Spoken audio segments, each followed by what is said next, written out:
All right, we're going to try this again because my mic shut off on me and we don't like that. We don't like that. I want you to be able to hear me clearly.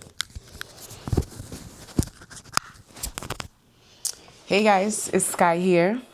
Welcome back to another episode of Let's Talk About It. Because, we haven't been talking about it, but we here to talk about it. So I'm reading this book called Closer to Love by Vex King. How to attract the right relationships and deepen your connection. I'm like, ooh. There was this part in here that I was like, ooh, we got to talk about this. It says, I suspect the problem is that too often we don't try enough.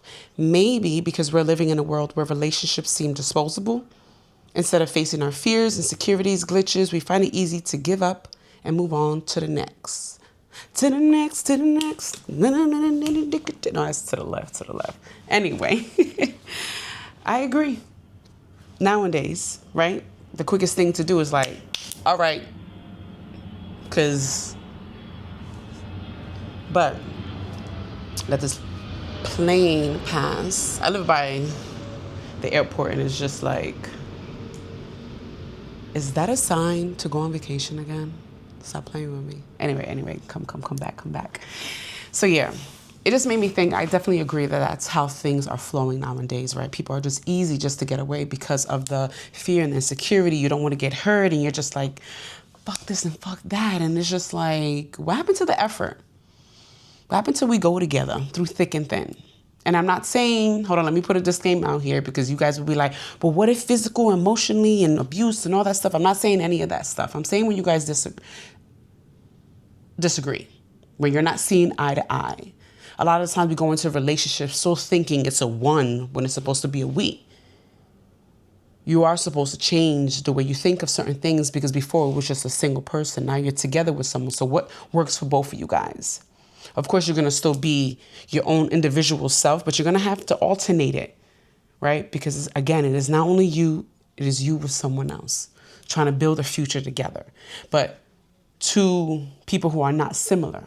So you have to go into relationships with the range of, with the open minds of, I'm going to learn. There are going to be things that I don't know. They're going to be things that you don't know. And it's not for us to come with pride and a big S on my chest, like I got this. But, you're coming into a relationship to learn and to grow. But if you're coming into a relationship with so much hurt, with trauma that you have not healed from, and I'm not saying that you're going to come perfect, right? But knowing that there are going to be things that might trigger you a little bit, but that's where communication happens. And you communicate with your person. You let them know, these are the things that I've been through. And I'm not going to bring what I went through here, right? But I'm trying. I'm a work in progress. You're working on yourself every single day. While you work on yourself, love on yourself. Be gentle with yourself. But motivate yourself. Remember, you are the biggest motivator. Is yourself. It's you. No one else is going to cheer you on the way you can. So don't tear yourself down. Okay, I got sidetracked. I just had to remind you, affirmations real quick, that you are the shits, okay? But yes,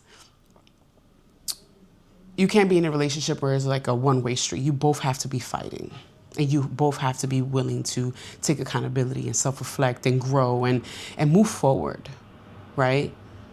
Because if you continue to go into situations where you are afraid, your relationship is not going to grow. You're going to continue to keep hurting each other.